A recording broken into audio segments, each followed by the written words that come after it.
Hello and welcome back to Foos Entertainment. Yes, I'm finally using the microphone again. That's right though, the microphone allows you to actually see my suit. A little more distant shot, stuff like that. Which is awesome. Because fashion's a cool thing to have. Alright, well let's talk about the last of the Screen Gems event. Turn that up a little bit louder actually. People are actually curious about what I actually have to work with here. I have a 400 watt THX bass reflex Logitech 2.1 sound system, which works perfectly with a Samsung microphone of any kind or any other high quality microphone. In fact, let's move the mouse over here so I can move this. Oh yeah, see how much of a difference that makes? That's actually kind of cool. Alright. Well, 2016's Resident Evil, the final chapter. Well, I had to pay attention on this one because there was a lot that happened in this movie that I didn't remember. Alright, well, this film likes to play quite a bit with the fan who watched all the previous 5 films. What do I think of this film?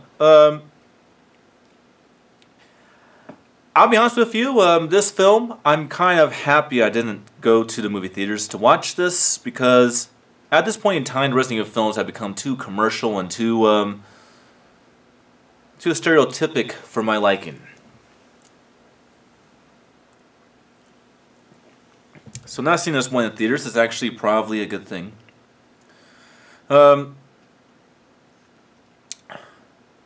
I would say there was excitement in this movie, but it does feel a lot more like a movie you would rent and watch versus a movie that you would actually be proud to own. Now, would a 4K remaster do a better job at presenting this film? Probably not.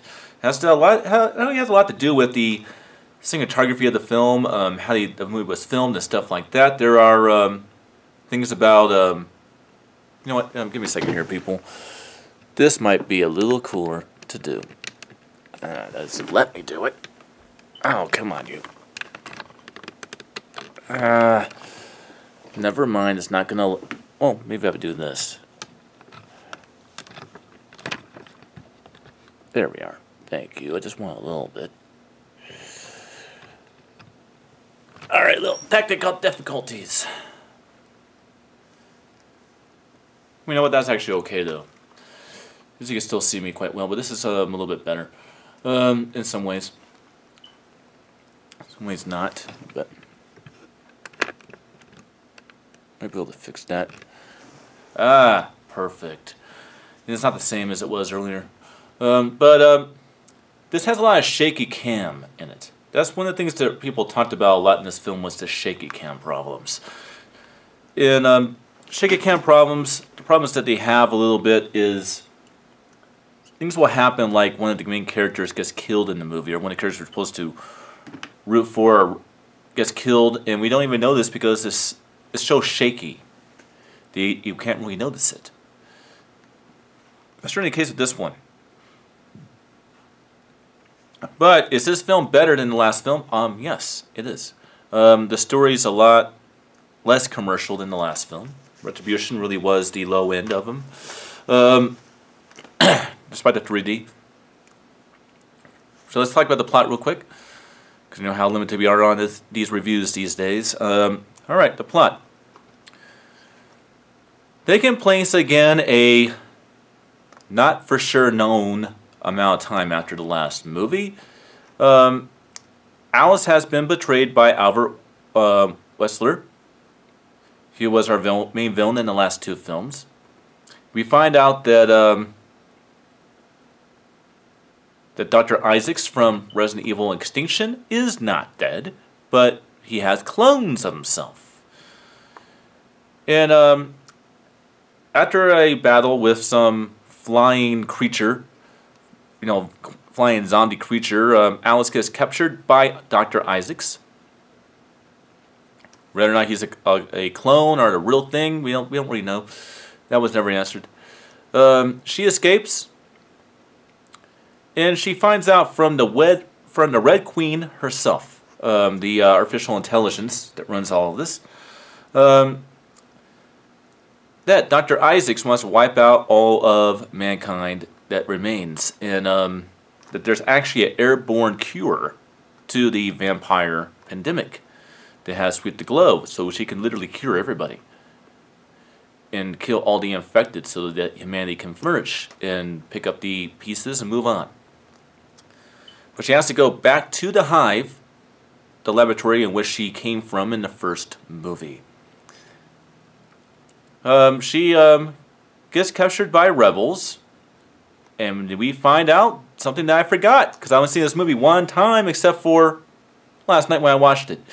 Claire Rainfield's not dead. The Umbrella Corporation tried to kidnap her. She cut her way out of it and got away and joined these rebels. Is for a better Chris? I don't know. One of the things people hate about these movies is they really played complete disrespect to the main characters of the video games, which is Chris Rainfield and Leon. They really don't like these characters for some odd reason. I don't know why. They wasted them.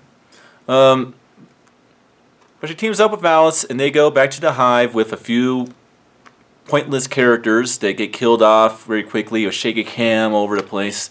And she eventually finds out who she is. She is not the original Alice. She is literally just Project Alice. She finds out that she is a genetically engineered human clone of pretty much the little girl in which the T virus was originally made for. A girl that had some sort of disease that makes her grow old rapidly, and her father invented the T virus to cure, not knowing about the side effects.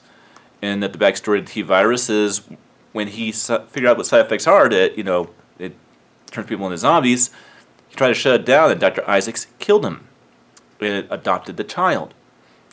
She comes to the realization that she is not a regular human being, when she comes face to face with the real her, who is her same age, but looks like she's 100 years old. She wants Alice to succeed, obviously, so she teams up with Alice as well, is the Red Queen, and Alice almost dies, going ahead and releasing the antivirus into the air to go airborne and kill the infected. For some odd reason, she does survive, and then obviously Claire Rainfield survives as well. And we're left with unknown for the future, but we did know that all the infected eventually will be wiped out, and those that are not affected will be able to flourish and populate the Earth and bring it back to where it was eventually, probably in 100 years or something. Which is why this is called the final chapter, because there's no more story to tell when it comes to this franchise. Alright, the quality of the film. The quality of the film. Again, shot in 2.35.1, but presented in 2.40.1. It is a 1080 Full HD Blu-ray, and I'll have the 4K one. And like I said, I don't care to get the 4K versions of these movies, which comes out in November. In a Steelbook Collector's box set. Probably limited, but I have no interest. The sound presentation is a 7.1 DTS HDMA master audio source.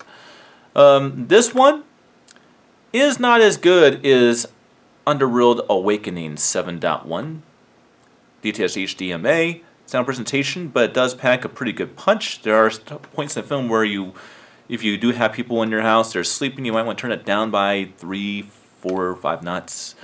But if you have it calibrated perfectly to the room, you probably won't have to deal with that. Good effects. Of course, I watch all these movies with a 3-dimensional sound field, so I don't have a direct sound field with any of the movies I watch. They're all with overhead and front surround bass only. So you have front surround bass with overhead effects, kind of pointing at the audience from overhead on the ceiling. just what I have, but it definitely makes good use of all the speakers and on all that. Very, very good. So quality-wise, this is a pretty good movie. Video-wise, this one does kind of go back to that digital, warm, temperature type of look that we're familiar with the Resident Evil films, but it does have a little bit more balance, I say, than the first 3 films. The last 2 before this, I think, had better picture, and of course they were in 3D. Now the reason why this film, as well as Blood War, actually not Blood Wars, but this one in particular was not released in 3D, is because it was only an IMAX 3D only, which means you actually had to go to the movie theaters in Denver, Colorado, or which is a popular place everybody knows about, or some other major city that has, you know, an IMAX theater. Now, I'm not saying I live in Colorado, people, so don't try to figure out if I do or not. I'm a very dangerous person. You may not want to do that. I am an action hero in real life. Yeah, Resident Evil, the final chapter. For continuity purposes, you can watch this movie, but it is definitely not the best one in the series. So keep that in mind. Don't expect too much out of this film. And that's all it is for this. And I'll be right back for the next very short event. And I'll see you guys then.